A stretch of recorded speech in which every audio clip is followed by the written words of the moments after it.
देवभूमीचा जर आपण कधीतरी विचार केला तर ही भारत भूमी अतिशय पवित्र आणि पावन आहे. हिचा जर विचार केला आपण तर या भारत भूमीमध्ये 4 धाम आहेत, 12 ज्योतिर्लिंग आहेत, अष्टविनायक आहेत. छत्रपती श्री शिवाजी महाराजांच्या पदस्पर्शाने पुनीत झालेले 350 गडकोट आहेत. गंगा, यमुना, सरस्वती, नर्मदा, सिंधू, कावेरी अशा पवित्र आणि पावन नद्या आहेत. ही देवभूमी आहे आणि या देवभूमीमध्ये, या पवित्र भूमीमध्ये खऱ्या अर्थाने संतांचा जन्म झालेला आहे. कारण असं म्हटलं जातं की जी भूमी पवित्र असते आणि जे कुळ पावन असतं तिथे संतांचा जन्म होत असतो. जेते हरीचे दास जन्म घेती, जन्म घेती, जेते हरीचे दास जन्म घेती, जन्म घेते, जेते हरीचे दास जन्म घेते, जन्म घेते, जेते हरीचे दास जन्म घेते. पवित्र ते मूळ पावन तुझे, जेते हरीचे दास जन्म घेती, जेते हरीचे दास जन्म घेती, जेते हरीचे दास जन्म घेती. पवित्र ते मूळ पावन तुझे, जेते हरीचे दास जन्म घेते, जेते हरीचे दास जन्म घेते, जेते हरीचे दास जन्म घेते. आणि या ठिकाणी मला हार्मोनियमला साथ करतायत ते या ठिकाणी उपस्थित असणारे नारायणाबा, ते देखील आमच्यावरती खूप असं प्रेम करतात. आणि मंडळी, मी मगाशी बोलून गेलो की या ठिकाणी 2 व्यक्तिमत्व या ठिकाणी आलेत आणि आपल्या गावाचे सुपुत्र, राजकीय क्षेत्रामध्ये ज्यांचा दबदबा आहे ते किरण भाऊ अहिराव. त्यांनी सांगितलं की महाराज आपण ते येणार आहेत. मला तर पहिले टेन्शन पडलं, म्हटलं आपण ते कीर्तनाला येणार, पण आनंदही झाला की ते अध्यात्मामध्ये खूप आहे. खूप म्हणजे असं नाही त्यांचं की कीर्तनाला आले 5 मिनिटं हजेरी लावली निघून गेलेत, असं नाही. ते पूर्ण कीर्तन ऐकतात. ते अशोक आप्पा देखील या ठिकाणी उपस्थित आहेत. त्याच पद्धतीने हिरामन आप्पा देखील या ठिकाणी आलेले आहेत. अशोक आप्पांबरोबर आमची पूर्वी भेट झाली, खूप असा आनंद झाला. आणि महाराज लोकांचा आदरातिथ्य कसं करावं हे जरा तुम्हाला बघायचं असेल तर खरोखर त्यांच्या घरी एकदा जाऊन त्यांना भेट द्या. राजकीय क्षेत्रामध्ये या दोघी व्यक्तिमत्वांचा खूप असा मोठा दबदबा आहे आणि त्यांनी राजकीय क्षेत्रामध्ये काम करत असताना आपल्या हिंदू धर्माचं देखील रक्षण करण्याकरता खूप असं मोठं कार्य केलेलं आहे.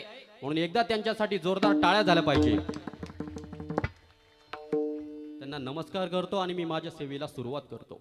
मंडळी, मी तुम्हाला सांगितलं होतं की या भूमीमध्ये पवित्र आणि पावन भूमी आहे.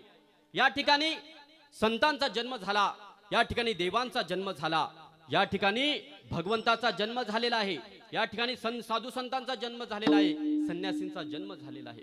म्हणून ही पवित्र आणि पावन भूमी आहे, अतिशय सुंदर अशी भूमी आहे. म्हणून या आपल्या देशाला भारत माता म्हटलं गेलेलं आहे. अहो, तुम्ही कधीतरी ऐकलंय का पाकिस्तानला माता म्हणतात? अजिबात नाही. फक्त भारतालाच माता म्हटलेले गेले आहे. कारण की भारत मातेमध्ये ते मातृत्व जे आहे ते फक्त आपल्या देशात पाहायला मिळतं, दुसरे कुठेही नाही. विठाल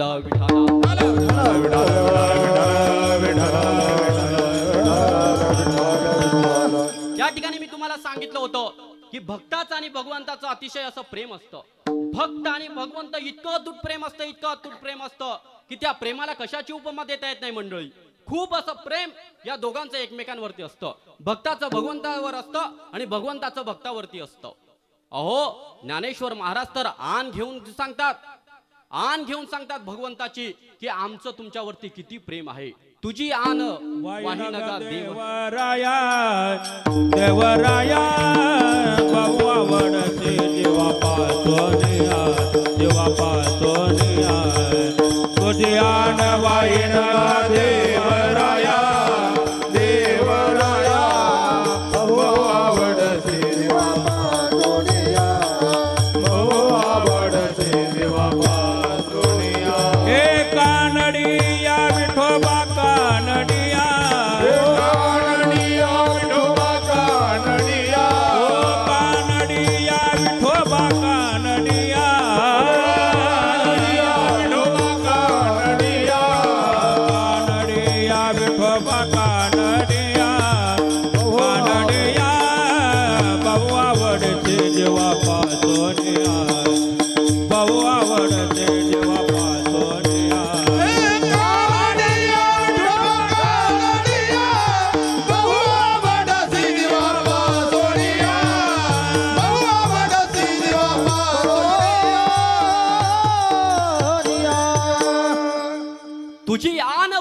माझा देवराया बहु आवडसी जीवापासून या. भगवंता आम्ही तुझी शपथ घेऊन सांगतो की आम्ही तुम्हाला खूप खूप खूप तुम्ही आम्हाला आवडतात. ज्ञानेश्वर महाराज शपथ घेऊन सांगतात. जगद्गुरु तुकाराम महाराजांना विचारूया, महाराज तुमचं काय नातं आहे, तुम्ही किती प्रेम करतात. जगद्गुरु तुकाराम महाराज असतील, सगळे संत मानदियाळी, सगळे संत मानदियाळी भगवंतावर इतकं प्रेम करतात, इतकं प्रेम करतात. नीट आहे का, नीट आहे का, लक्ष देऊ. इतकं प्रेम करतात की भगवंत भक्ताच्या घरी काम करू लागतात. इतकं प्रेम भक्ताचं भगवंतावर आणि भगवंताचं भक्तावरती आहे. मंडळी, मी तुम्हाला जास्त दृष्टांत नाही सांगणार, सर्वोच्च एक वरचा दृष्टांत सांगून जातो, म्हणजे तुमच्या झटक्यात लक्षात येईल की भक्तावरती किती प्रेम भगवंताचं आहे. प्रमाण देऊन सांगतो ऐका.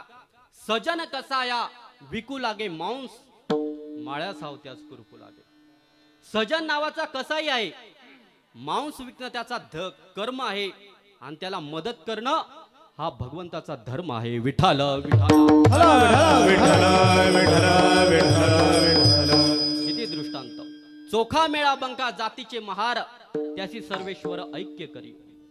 महार जो होते पण तरी देखील भगवंताने त्यांना मदत केली. निज कामे करू लागला, हो, निज कामे करू लागला, हे निज कामे करू लागला, निज कामे करू लागला. ऐसा भक्ती से बोलला, ऐसा भक्ती से बोलला, ऐसा भक्ती से बोलला, ऐसा हो. निज कामे करू लागला,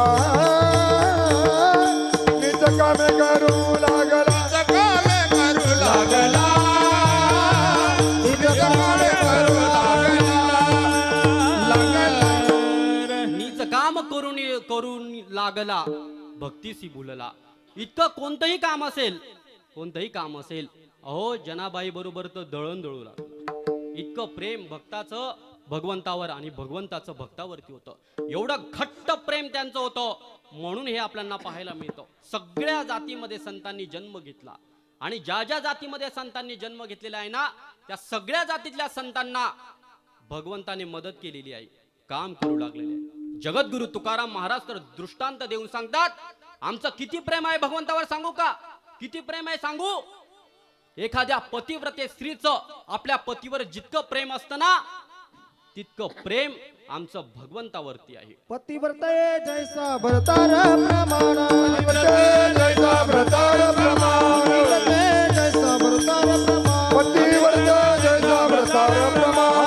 नारायण तैसा परी, नारायण तैसा परी, नारायण तैसा परी. पतिव्रते जैसा भ्रातार प्रमाण आम्हा नारायण तैशा परी. पतिव्रते स्त्रीला आपला पती जितका प्रिय असतो, तितकेच भगवान पंढरीश परमात्मा आम्हाला प्रिय आहेत, असं जगद्गुरु तुकाराम महाराज या प्रमाणात सिद्ध करतात. पण प्रश्न असा पडतो की पतिव्रता म्हणावं कुणाला, कारण की सध्या पतिव्रता वेगळी आणि पतिवर्ता वेगळी. सगळ्या पतिवर्तात जास्त आहेत. म्हणजे पतिव्रता आणि पतिवर्ता कोणाला म्हणावं. जी पत्नी आपल्या पतीच्या आज्ञेत राहते तिला पतिव्रता म्हणतात, आणि जी पत्नी आपल्या पतीला आपल्या आज्ञेत ठेवते तिला पतिवर्ता म्हणतात. आपल्याला पाहायला मिळतं सध्या तेच आपल्याला जास्त पाहायला मिळतंय. अहो, एक पतिव्रता स्त्री होती, आपल्या पतीची इतकी निष्काम पद्धतीने सेवा करायची, खूप अशी सेवा करायची, मनोभावे सेवा करायची. आणि सेवा करता करता करता करता करता करता करता तिचं तप झालं, आणि ते तप झाल्याच्या नंतर असे काही चमत्कार घडू लागले तिच्या हातातनं. एखादं काम जर ती घरामध्ये करत असेल, तिच्या पतिराजांनी जर काही काम सांगितलं आणि ते करण्याकरता जर ती उठली, तर हातचं जे काम होतं ते तिथंच थांबत होतं, किंवा ते काम आपोआप चालू राहायचं. एवढं तिचं तप झालं. आणि तप होत असतं बरं का, 12 वर्षानंतर एक तप होत असतं. आपलं देखील सप्ताहाचं पुढच्या वर्षी एक तप पूर्ण होणार आहे, 12वं वर्ष आहे आपलं. आणि तसंच त्या माऊलीचं एक तप पूर्ण झालेलं होतं. त्या तपस्यामुळे ती जे काही काम करत असेल आणि पतिराजांनी जर काही काम तिला सांगितलं तर ते काम आपोआप होत असे, किंवा झटक्यात ती उठून जात असे. आणि एक दिवस असं झालं मंडळी, ती उखळामध्ये काहीतरी कांडत होती आणि ते कांडत असताना तिथे तिचे पतिराज 6 वाजता कामावरून घरी आले. त्यांनी दार ठोठावलं, दार उघडवण्यात आलं आणि दार उघडवल्याबरोबर ती म्हटली पाणी आण, पाणी आण म्हटल्याबरोबर ते मुसळ वरती गेलेलं होतं आणि ती उठली आणि आपल्या पतिराजांना पाणी द्यायला गेली आणि नवल असं झालं मंडळी, ते मुसळ वरतीच लटकलं, खाली आलंच नाही, अधांतरी लटकलं. आणि हे दृश्य एका शेजारच्या बाईने बघितलं. ती म्हटली बाप रे, एवढं मुसळ, जड मुसळ वरती लटकलं, कस काय लटकलं? तिने न राहून तिला विचारलं हा चमत्कार घडला तरी कस काय? ती म्हटली मी माझ्या पतिराजांची सेवा मनोभावे केली म्हणून हे तपस्या झाल्यामुळे हे चमत्कार घडत असतात. आता तिला काही सेवा वगैरे काही माहितीच नव्हती. ती उठायची 9 वाजता. हा सेवा केव्हा करणार आहे? सेवा विवा तिला काही माहिती नव्हती. मग तिला विचारलं की मला सेवा कशी असते तेवढं तरी सांगा. ती म्हटलं काय नाही, पतिराजाने जे काम सांगितलं ते काम आपण पूर्ण करायचं, त्यांच्या मर्जीच्या बाहेर कधी जायचं नाही, त्यांना काही काम सांगायचं नाही, आपणच सगळी कामं करायची. काम तिला माहितीच नव्हतं. तिच्याच पतिराज पहिले 6 वाजता उठायचे पाणी तापवायला ठेवायला, म्हणून तिला सेवा वगैरे काही माहिती नव्हती. पण तिच्याकडनं तिने घेतलं, सगळं शिकून घेतलं. 2 दिवसामध्ये शिकून घेतलं आणि ती म्हटली ठीक आहे, मी पण अशीच माझ्या पतिराजांची सेवा करेल, मनोभावे सेवा करेल. आणि तिने पतिराजाची सेवा करायला सुरुवात केली. तिच्या पतिराजांना पहाटे पहाटे उठवलं. अहो उठा उठा उठा उठा उठा, पटकन उठा. म्हटलं आज नेमकं झालंय तरी काय? अहो मी तुमच्यासाठी पाणी तापवलंय, तुम्हाला आज चांगली आंघोळ घालणार आहे. तो उठला, ताडकन उठला आणि बाहेर निघाला आणि बघितलं सूर्य आज पश्चिमेला उगवलाय का काय? सूर्य तर पूर्वेलाच होता. बरोबर आहे, बरोबर आहे. मग कॅलेंडर कडे गेला, कॅलेंडर बघितलं, आज तर काही बैल पोळा काही दिसत नाही. मग एवढी सेवा कस काय चालू आहे नाही का? त्याने विचारलं आज नेमकं हे काय? अहो तुम्ही काहीच बोलू नका, मी तुमची खूप मनोभावे आजपासून सेवा करणार आहे आणि पूर्ण गोडधड तुम्हाला काय आवडते ते सांगा, ते सगळं जेवण वगैरे सगळं सगळं त्याला त्याच्या मनाची पूर्ण इच्छा पूर्ण करण्यात आली. 2-4 दिवस त्या बाईने एवढे मनोभावे सेवा केली. नवरा अगदी खुश झाला. बस बायको असावी तर अशीच. इतका खुश झाला तो. आणि मग ती म्हटली आता थांबा, उद्या तुम्ही कामावर नाही यार 4 वाजता. हो 4 वाजताच येतो मी. येणार ना? मग तुम्ही दार ठोठवायचं, मी मुसळ घेऊन त्या ठिकाणी काहीतरी कांडत असणार आणि कांडत असतानाच पाणी मागायचं. असं तो म्हटलं आता एवढी सेवा तू 4 दिवस केलेली आहे, तुझं तर ऐकावंच लागेल ना. तो म्हटला ठीक आहे. दुसऱ्या दिवशी तो 4 वाजता आला, बेल वाजवली, बेल वाजवल्या बरोबर. आता ते काही घरांना नवीन आलेले आहेत, बेलची काही गरज नसते, दोघांकडे चाव्या असतात. त्याने बेल वाजवल्या, काही दरवाजा उघडवला नाही, कारण की ती बाई त्या ठिकाणी काहीतरी कांडत होती. त्याने लक्षात घेतलं की आपणच दरवाजा उघडून घेऊया. आणि शहरातलेच होते पण त्यांना ते करायचा होता तो प्रयोग. आणि तिने ते कांडायला सुरुवात केलेली होती. धाड धाड आवाज येत होता. याने दार खोललं आणि त्याने सांगितलं पाणी आण, पाणी आण म्हटल्याबरोबर ते मुसळ वरती गेलेलं होतं. आता हिने झटक्यात उठावं आणि पाणी द्यावं ना, तर ती पाणी द्यायला नाही उठली. ते वर गेलेलं मुसळ वरती राहतं का ते पाहत होती. आणि वर जसं बघितलं आणि ते मुसळ जसं धाडकन आलं तिच्या तोंडावरच पडलं. तुका म्हणे पतिव्रता, तुका म्हणे पतिव्रता, तिची देवावरी सत्ता, तिची देवावरी सत्ता, तिची देवावरी सत्ता, तिची देवावरी सत्ता, तिची देवावरी सत्ता, तिची देवावरी सत्ता. तुका म्हणे पतिव्रता, तिची देवावरी सत्ता, तिची देवावरी सत्ता, तिची देवावरी सत्ता. तुका म्हणे पतिव्रता, तिची देवावरी सत्ता, तिची देवावरी सत्ता, तिची देवावरी सत्ता. पतिव्रते स्त्रीची ताकद खूप असते आणि तिची देवावर देखील सत्ता असते. एवढी ताकद पतिव्रता स्त्रीची असते. पण ही जी मंडळी होती हिचे 32च्या 32 दात धाडकन पडले. ती त्या शेजारच्या बाईकडे गेली आणि तिला सांगितलं तुम्हाला चुकीचं सांगितलं, मी एवढे मनोभावे सेवा केली तरी सुद्धा ते मुसळ वरतीच्या वरती लटकलं. वरती लटकलंच नाही, खाली माझ्या दातावर येऊन पडलं. ती म्हटली अगं वेडाबाई, मी जवळपास किती वर्ष 12 वर्ष लग्नापासून त्यांची सेवा करते, त्यावेळेला मला ती ताकद निर्माण झालेली आहे. तू 4 दिवसावर काय होणार आहे? सांगण्याचा दृष्टिकोन एकच, ती पहिली पतिव्रता स्त्री होती. तिच्या पतीवर जितकी मर्जी होती, जितकं त्यांचं प्रेम होतं, तितकेच भगवान पंढरीश परमात्मा आणि जगद्गुरु तुकाराम महाराजांचं प्रेम आहे. म्हणून तुकाराम महाराज सांगतात, पतिव्रते जैसा भ्रातार प्रमाण, आम्हा नारायणा तैशा परी.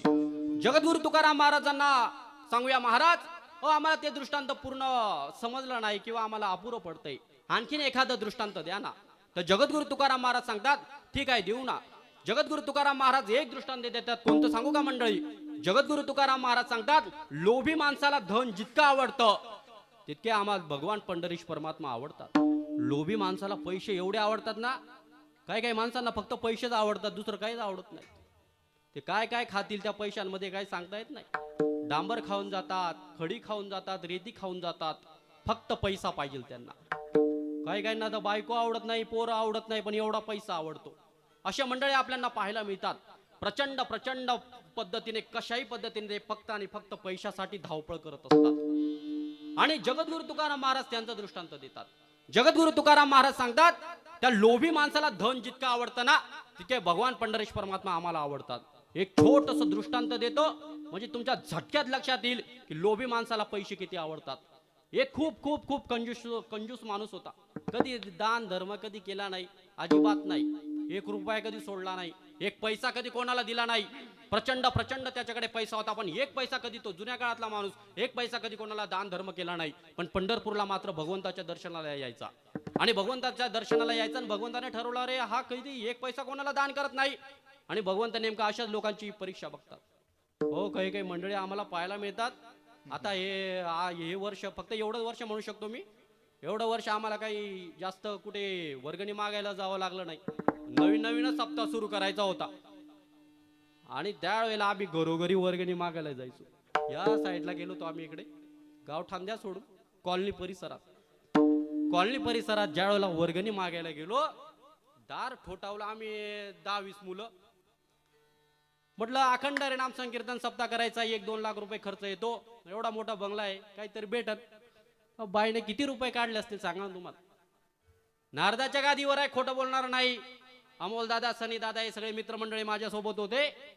मी भगवा शर्ट आणि आपली पॅन्ट घातलेली होती. त्या बाईने जेव्हा 21 रुपये काढले, सप्ताना विषय सोड द्या म्हणतो तुम्ही. म्हणजे पहिलाच 21 रुपये निघल्यावरती अरे रे रे, इतकं वाईट वाटलं मला. आणि आपलं डोकं कसं आहे, पटकन गरम होऊन जातं. मी म्हटलं, मावशी 21 रुपये तुमच्याचकडे राहू द्या, पण एक करा, जेवायला मात्र शेवटच्या दिवशी नक्की या. त्यांना आम्ही समजावून सांगितलं होतं, अखंड नाम संकीर्तन सप्ताहाला किती खर्च येतो असं तर, पण काय देण्याची दानतच नव्हती, दिली नाही. परत असे अनेक प्रसंग आले, ते सांगत गेलो तर कीर्तन संपून जाईल. पण मंडळी हळूहळू लोकांचा विश्वास बसत गेला. आणि आप्पा तुम्हाला सांगून जातो, आमच्या गावातल्या एक व्यक्ती असा आहे की त्याने या सप्ताहाला यावर्षी 1 लाख रुपये देणगी दिलेली आहे.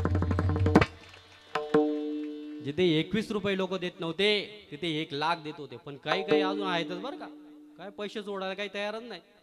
आता हे 2-3, आता कमी मुलं झाले म्हणून 2-3 जाता मागायला नाही देतो. 100 रुपये देतात, 200 रुपये देतात. मंडळी, हा खूप मोठा कार्यक्रम आहे. सढळ हाताने मदत करत चला. तो माणूस जो होता ना, तो मदतच करायचा नाही. 1 पैसा अजिबात कोणाला कधी त्याने दान केला नाही. भगवंताने ठरवले की चला याची परीक्षा बघूया. भगवंत वाळवंटामध्ये गेले आणि त्याला सांगितलं, वासुदेवाचं रूप घेतलं भगवंताने. आणि वासुदेवाचं रूप घेतल्यानंतर सांगितलं, 1 पैसा वासुदेवाला दान करा. तो म्हटला, 1 पैसा? अरे मी आयुष्यात कोणाला 1 पैसा दिला नाही, तुला कस काय 1 पैसा देऊ? तो म्हटला, नाही, फक्त 1 पैसा द्या. 1 पैसा म्हणजे काही मोठी गोष्ट नाही आहे. तो ऐकायला तयार नाही. भगवंत म्हटले, याची परीक्षा पूर्ण बघायची. भगवंत काही त्याचा पिच्छा सोडायला तयार नाही.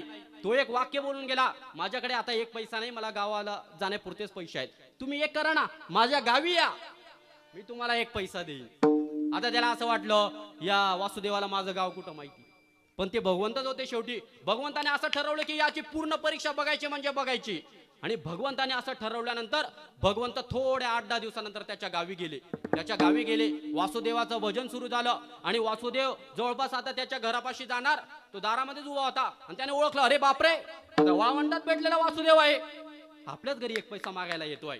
तो पटकन घरामध्ये गेला, दार लावून घेतलं. आपल्या बायकोला सांगितलं, तो वासुदेव आपल्या घरी येईल मग आपल्याकडे 1 पैसा मागेल, मला काही त्याला 1 पैसा द्यायचा नाही. ती म्हटली अहो मग काय सांगू त्यांना? तू काहीच सांगू नको, मी बेडवरती झोपतो आणि त्याला सरळ सांग माझा नवरा मेला. ती म्हटली तुमचं काय डोकं बिकं ठिकाणावर आहे का नाही? काय बोलताय तुम्ही? माझा नवरा मेला, तुला जेवढं सांगितलं तेवढं कर. आता ती पतिराजांच्या शब्दाच्या बाहेर नव्हती. ती म्हटली चला ठीक आहे, तुम्ही सांगितलं म्हणून तसं सांगेल. तिने दार उघडवलं. तो वासुदेव समोर उभा होता आणि वासुदेवाकडे बघितलं आणि वासुदेवाने सांगितलं 1 पैसा दान करा. तिने काहीच बोलली नाही, सरळ रडायला लागली. आता रडणं वगैरे कसं येते तुम्हाला सगळ्यांना माहिती आहे, ते सांगायची काही गरज नाही. रडता रडता रडता रडता रडता वासुदेवाला तिने सांगितलं की माझा नवरा मेला. आणि हे शेजारच्या बाईने ऐकलं. शेजारच्या बाईने ज्या वेळेला हे ऐकलं, तिनं दुसरीला सांगितलं, तिसरीला सांगितलं. अनेक बाया त्या ठिकाणी जमल्या, माणसं जमले. बापरे, हिचा नवरा मेला, हिचा नवरा मेला. माणसं जमले आणि माणसांनी काय केलं माहिती आहे का? माणसांनी काय केलं? लगेच त्याला बाहेर काढलं. बाहेर काढलं. मग पुढच्या प्रोसेस तुम्हाला सगळे माहितीच आहेत. विठाल विठाल विठाला विठाला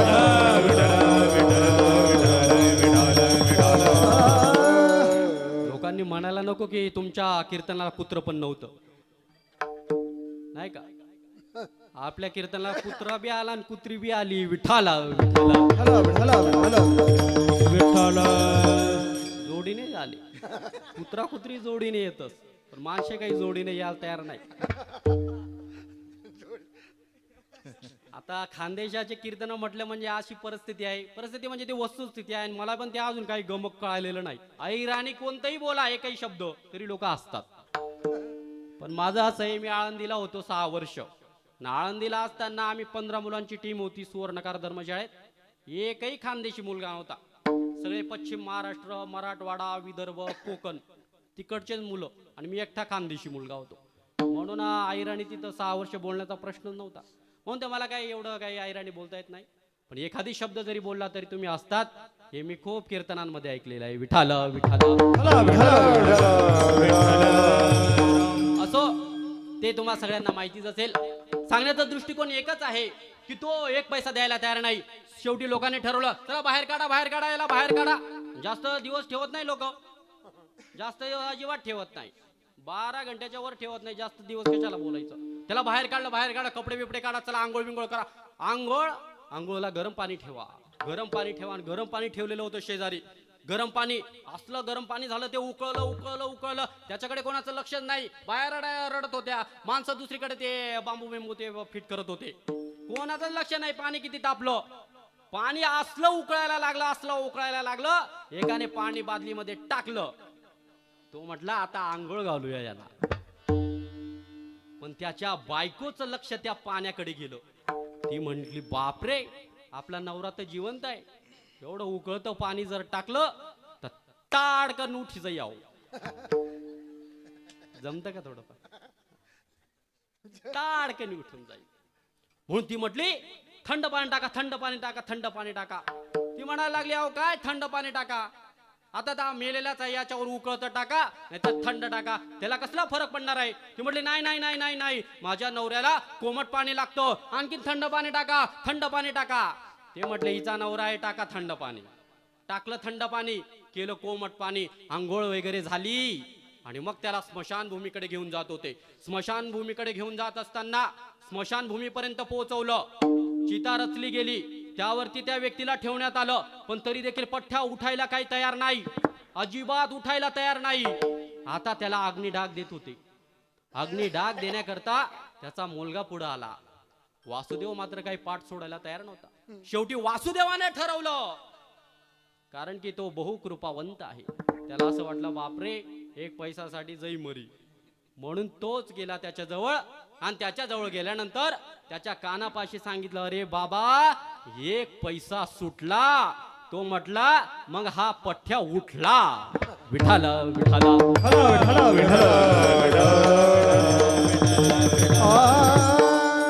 ज्या व्यक्तीला 1 पैसा जितका आवडत होता ना, मरायला तयार होता तो 1 पैशासाठी, तितकेच भगवान पंढरीश परमात्मा आम्हाला प्रिय आहेत. आम्हाला भगवान पंढरीश परमात्मा आवडतात, असं जगद्गुरु तुकाराम महाराज या प्रमाणातनं सिद्ध करतात. सर्व भावे लोभ्या आवडे हे धन, आम्हा नारायणा तैशा परी लोभी माणसाला धन खूप आवडतं आणि तितकेच भगवान पंढरीश परमात्मा आम्हाला आवडतात असं जगद्गुरु तुकाराम महाराजांना या प्रमाणात सांगायचं आहे. हे भक्ताचं आणि भगवंताचं जे नातं आहे ना हे इतकं अतूट आहे, मरून जाणार पण हे नातं तुटणार नाही इतकं प्रेम असतं. म्हणूनच की काय महाराजांनी आज अभंगाचं दुसरं चरण लिहिलं. भक्ता राखे पायापासी, भक्ता राखे पायापासी, भक्ता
राखे पायापासी,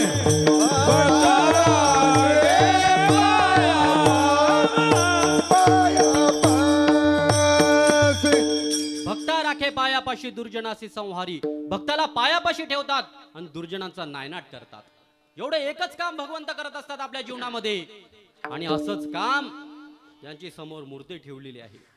ते धर्मवीर छत्रपती शिवाजी महाराजांनी आपल्या जीवनामध्ये केलं. आपल्या प्रजेला आपल्या पायापाशी ठेवलं, त्यांना सगळं सुख समाधान दिलं आणि दुर्जनांचा मात्र नायनाट केला. पण मंडळी, महाराजांचा जन्म झाला इथपर्यंत तुम्हाला माहिती आहे इतिहास. पण महाराजांचा जन्म होण्यापूर्वी छत्रपती श्री शिवाजी महाराज कसे होते आणि शिवाजी महाराजांच्या पूर्वीचा महाराष्ट्र कसा होता हे आम्ही कधीतरी ऐकलं पाहिजे, हे आम्ही कधीतरी अनुभवलं पाहिजे. कीर्तनातून तुम्हाला हे ऐकायला मिळणार आहे. नीट ऐका. 12व्या शतकातल्या महाराष्ट्राचा जर आम्ही कधीतरी विचार केला तर 12व्या शतकातला महाराष्ट्र एवढा वैभव संपन्न होता, एवढा वैभव संपन्न होता. सुख अगदी दुधासारखं उतू जात होतं. राजा रामदेवराय देवगिरीवरती राज्य करीत होता. देवगिरीच्या भोवती जणू काही गोकुळ निर्माण झालेलं होतं. नाशिक, त्र्यंबकेश्वर, पैठण सारखी मोठमोठी विद्यापीठं होती. त्या विद्यापीठामध्ये विद्यार्थ्यांची रेलचेल होती, यामध्ये काही नवल नाहीये. पण नेवासा सारख्या एका छोट्याशा खेडेगावामध्ये एक महान विभूती सरस्वती मातेच्या समोर बसलेल्या होत्या आणि सारीपाटाचे फासाचे फेकत होते आणि फेकता फेकता गरजत होते, या मराठीच्या नगरी ब्रह्मविद्येचा सुकाव करी, घेणे देणे सुखच्यावरी हो दे या जगा, तू आपल्याला स्नेह पडलवे माता पांगर विशील सदैवे, तर या आताच्या आगविना निर्मिणा माय. त्या सर्वश्रेष्ठ विभूतीचं नाव होतं कैवल्य साम्राज्य चक्रवर्ती सकल संत हृदय सम्राट विश्व मावळे ज्ञानेश्वर महाराज. बघता बघता ज्ञानेश्वरी लिहून पूर्ण झाली. तोपर्यंत महाराष्ट्र अतिशय आनंदित होता, महाराष्ट्र अतिशय सुखात होता.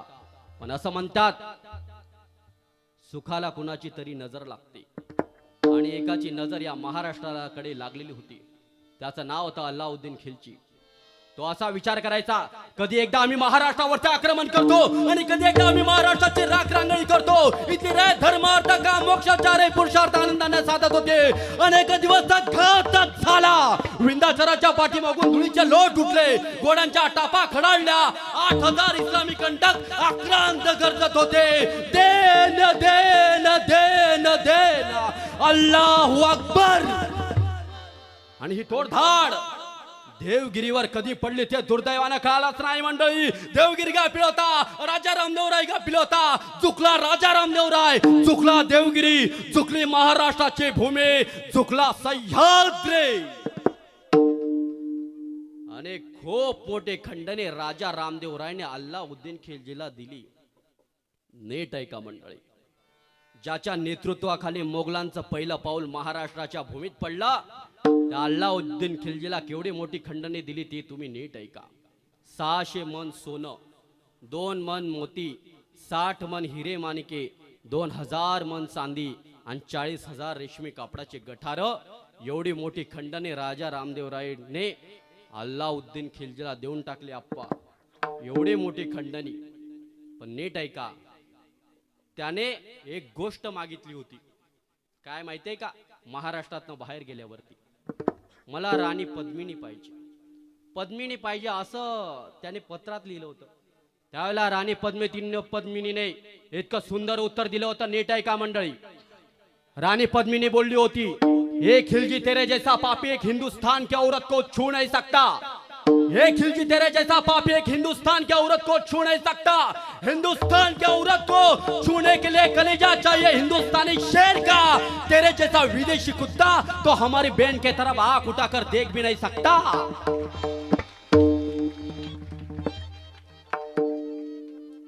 काय टाळा वाजवतायत लोक, अशा टाळा वाजवतात. काड काड काड काड काड काड काड काड काड काड असा आवाज आला पाहिजे.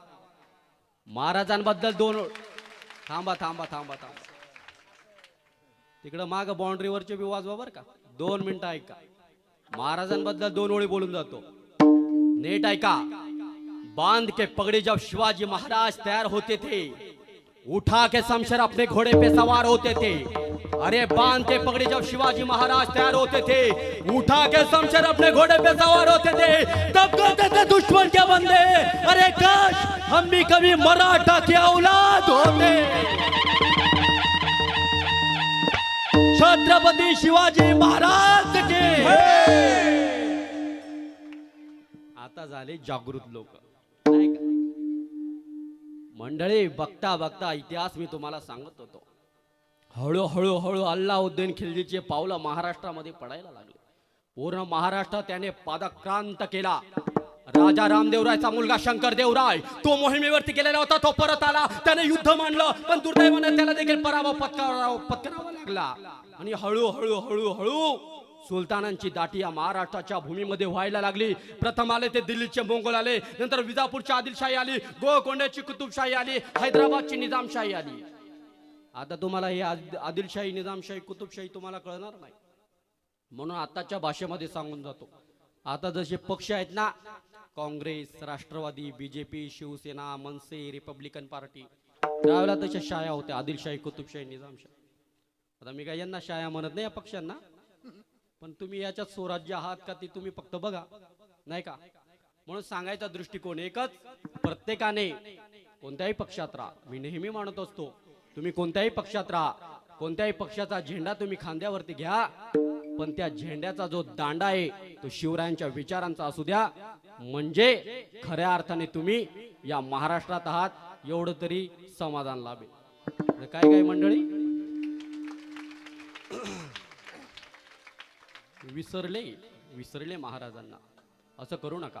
असो हळूहळू हळूहळू हळूहळू ही भूमी पादाक्रांत होत होती.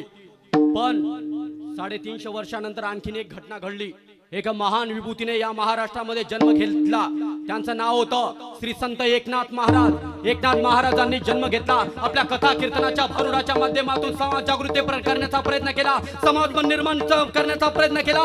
पण समाज इतकं रसातळाला गेलेलं होतं, इतकं रसातळाला गेलेलं होतं. सत्व, स्वाभिमान, स्वराज्य याचा विचार कोणी करत नव्हतं. माणसं जगत होती, मरण येत नाही म्हणून जगत होती.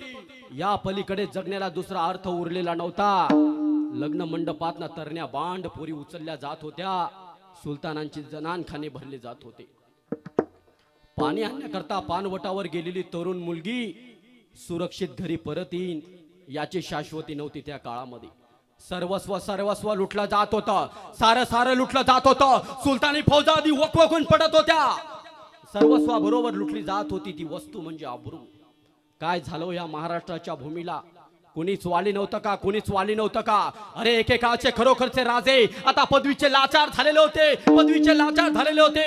एखादा चतुरवर तुकडा फेकला सरदारकीचा की त्याच्या मागे धावत पळत सुटायचे आणि सुलतानांची चाकरी करण्यामध्ये स्वतःला धन्य म्हणवित होते. अशी शूरवीर त्यावेळेला जन्म घेत होते. तुम्ही मला म्हणाल महाराज त्यावेळेचे मराठे काय करत होते? त्यावेळेचे ब्राह्मण काय करत होते? त्यावेळेचे क्षत्रिय काय करत होते तर इथल्या ब्राह्मणांबद्दल लिहिलं गेलेलं होतं. इथले ब्राह्मण श्राद्धाचे पिंड कोणी घालायचे याच्या कळपती तिकडे सुलतानांकडे नेऊन सोडवण्यासाठी जात होते. आणि इथले क्षत्रिय मराठे स्वतःच्या बायका परकीय सरदारांकडून सोडवून आणण्यासाठी प्रभू रामचंद्रासारखे रावण वधासाठी घराबाहेर न पडता त्या सुलतानांनाच लाच देत होते, भीक मागत होते, आमची पत्नी आम्हाला परत द्या. जिथे मराठी क्षत्रिय ब्राह्मणांची अवस्था झालेली तिथे इतरांचा आपण विचार देखील करू शकत नाही. पण असं म्हटलं जातं, अंधेरा कितना भी गहरा क्यों ना हो, एक ना एक दिन सूरज जरूर निकलता है. आणि तसंच या महाराष्ट्राच्या मनाला, या सह्याद्रीच्या मनाला दिलासा देणारी घटना घडली मंडळी. आणि दोन मातब्बर घरांनी एकत्रित आली. कोण एकत्र आलं ते सांगतो. एकदा भजन करा. विठ्ठल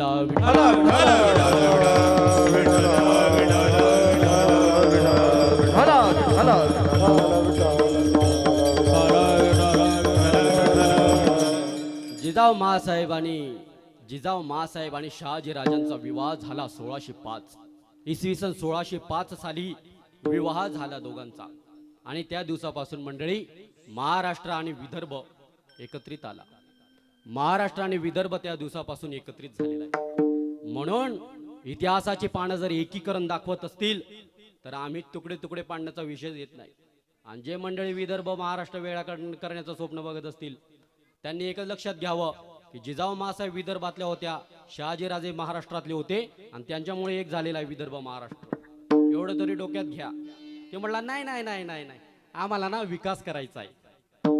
छोट्या छोट्या राज्यांचा पटकन विकास होतो. नाही रे, तुम्ही राज्यांचा नाही विकास करणार, तुमचा मात्र मस्त विकास होणार आहे. नेते मंडळींचा नाही का, नवीन मुख्यमंत्री म्हटल्यावर लगेच नवीन मुख्यमंत्री, लगेच सगळं म्हणजे या लोकांच्या त्या चाली असतात. पण महाराष्ट्राची पानं एकीकरण दाखवत असतील तर तुकडे तुकडे पाडण्याचा प्रश्नच येत नाही. जिजाऊ मासाहेब आणि शहाजी राजांचा विवाह झाला इसवी सन 1605 आणि त्या दिवसापासून महाराष्ट्र विदर्भ एक झालेला आहे. म्हणून मी तुम्हाला सांगू इच्छितो तुकडे तुकडे पाडण्याचा विषय पुढे कधी येणार नाही ही नेत्यांकडून मी अपेक्षा व्यक्त करतो. विठ्ठल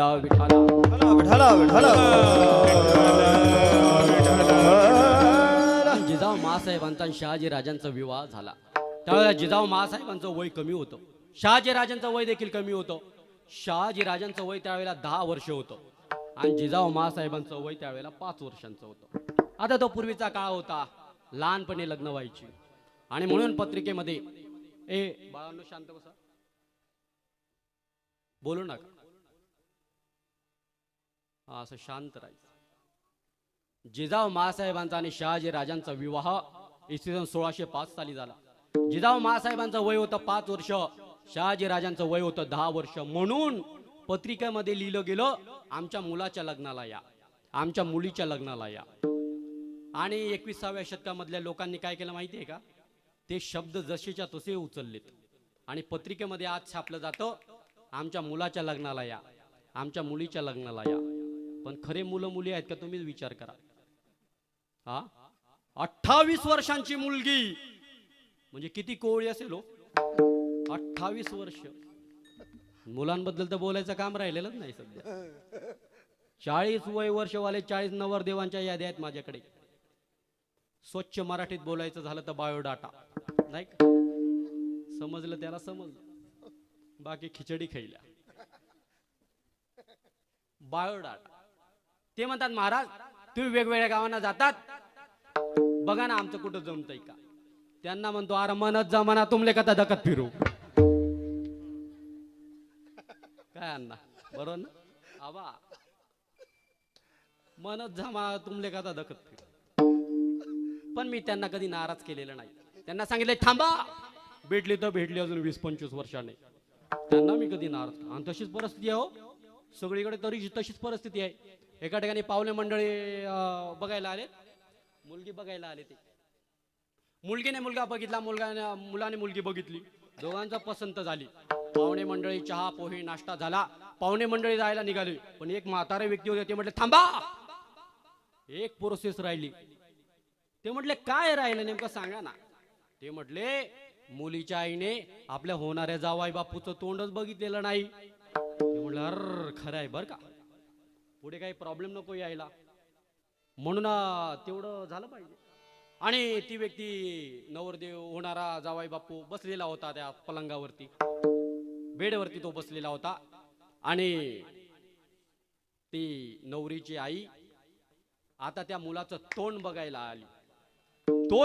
आली. आणि जसं त्या नवऱ्याचं, त्या होणाऱ्या जावाई बापूचं तिनं तोंड बघितलं, तसं झटक्यात तिला चक्कर आली. कोणाला काहीच कळेना काय झालं. पाहुणे मंडळी गेले घरी निघून. थोड्या वेळानंतर तिच्या तोंडावरती पाणी शिंपडलं आणि पाणी शिंपडल्यानंतर तिला उठवलं. तिला विचारलं, का ग आपल्या होणाऱ्या जावाई बापूचं तोंड बघितल्यानंतर तुला चक्कर कस काय आले? त्यावेळेला ती म्हटली, अहो हे कसले जावाई बापू, हाच 20 वर्षापूर्वी मला बघायला आलेला होता. विठाला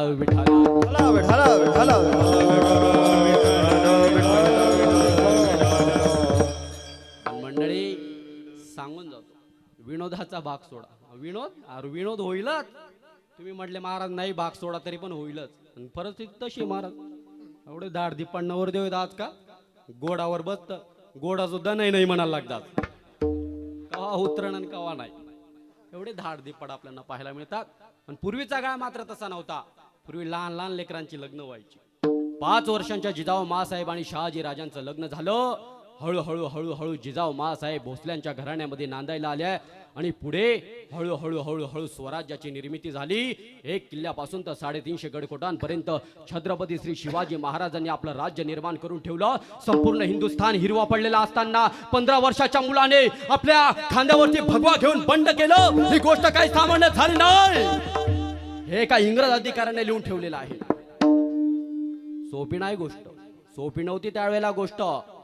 4 शाया महाराष्ट्रावरती राज्य करीत होते. मोगलशाही दिल्लीवरती होती.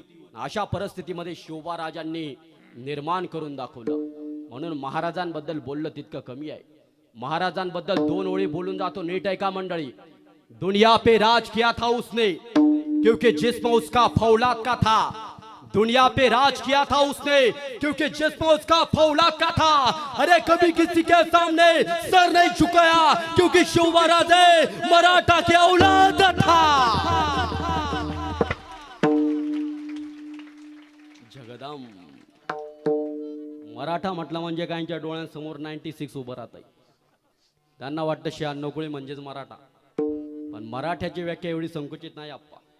मराठ्याची व्याख्या जर एवढी संकुचित राहिली असती तर माऊली ज्ञानेश्वर महाराजांनी असं लिहिलं नसतं, माझ्या मराठाची बोल कौतुके पै अमृता ते पैजाशी जिंके. समर्थ रामदास स्वामींनी असं लिहिलं नसतं, मराठा किती तुका मिळवावा, महाराष्ट्र धर्म वाढवावा. मग मराठ्याची नेमकी व्याख्या काय? मराठ्याची व्याख्या एका वाक्यात सांगून जातो, नीट ऐका, आपल्या हृदयावरती करून घ्या. जो या महाराष्ट्राच्या भूमीमध्ये जन्माला आलेला आहे, ज्याने या महाराष्ट्राची संस्कृती स्वीकारली, ज्ञानोबा तुकोबा असं वचन ऐकल्यानंतर ज्याच्या अंतःकरणामध्ये भक्तीचा मळा फुलतो आणि छत्रपती शिवाजी महाराज की जय म्हटल्यानंतर ज्याचं रक्त चालतं, तो खरा मराठा.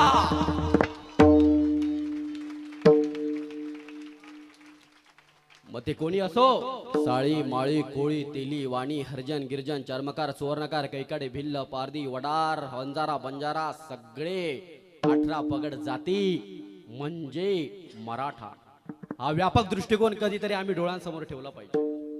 पण मंडळी, सध्या आपल्या लोकांना हे एकीकरण जमत नाही. आता जाती जातीमध्ये भांडणं लावणारी लोक जन्माला आली, जाती जातीमध्ये भांडणं लावणारी लोक जन्माला आलीत. पण मी तुम्हाला सांगून जातो, हे फक्त 2 व्यक्तींना जमलं. एक 750 वर्षांपूर्वी कैवल्य साम्राज्य चक्रवर्ती सकल संत हृदय सम्राट विश्वमाऊली ज्ञानेश्वर महाराजांनी सकल जाती धर्मातले संत एकत्रित केले आणि वारकरी संप्रदायाची निर्मिती करून दाखवली. तेच 350 वर्षांपूर्वी छत्रपती श्री शिवाजी महाराजांनी सकल जाती धर्मातले मावळे एकत्रित केले आणि स्वराज्याची निर्मिती करून दाखवली. म्हणून म्हटलं जातं, ज्ञानेश्वर महाराज हे संतांमधले राजे होते आणि छत्रपती श्री शिवाजी महाराज हे राजांमधले संत होते. विठाला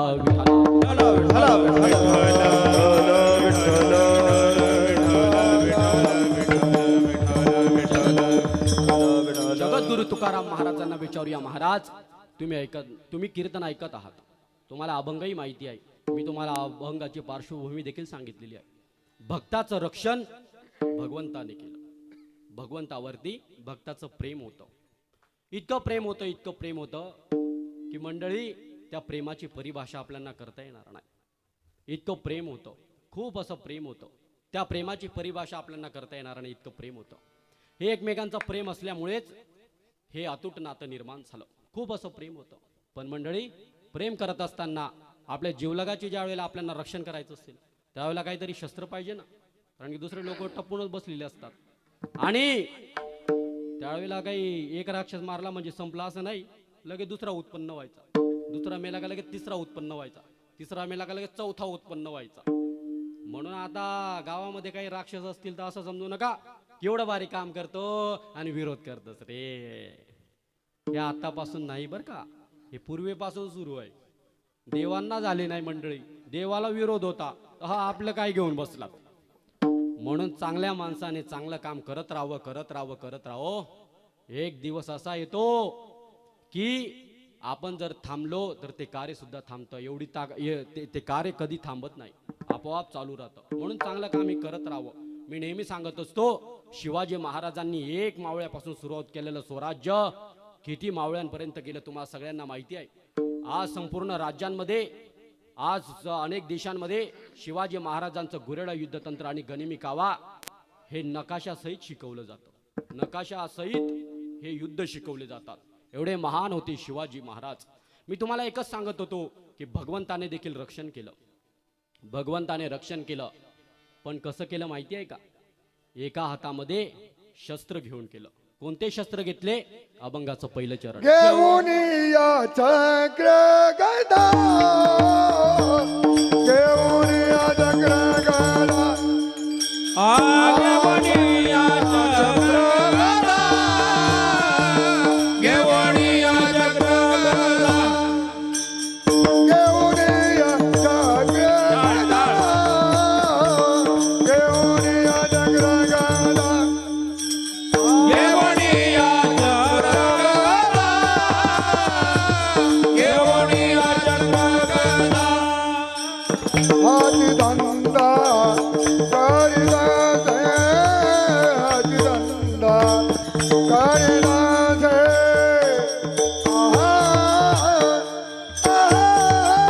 सरकाराचे पाया पाशी, कट्टाळाचे पाया पाशी, हाजी रंदा रे गो, हाजी रंदा रे गो.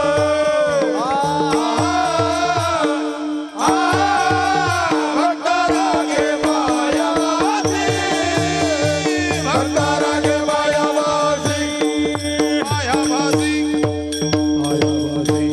पहिल्या चरणामध्ये महाराज सांगतात, घेऊन या चक्रगदा हाची धंदा करीतो, भक्ता राखे पायापाशी दुर्जनाचे संवारी. घेऊन या चक्रगदा हाची धंदा करतो. कोणता धंदा करतो, कशा पद्धतीने करतो हे आपण घेणारच आहोत. त्याआधी वारकरी संप्रदायाच्या नियमाप्रमाणे एकदा मधलं भजन घेऊया. विठ्ठोबा रघुमाई, रघुमाई, जय जय विठोबा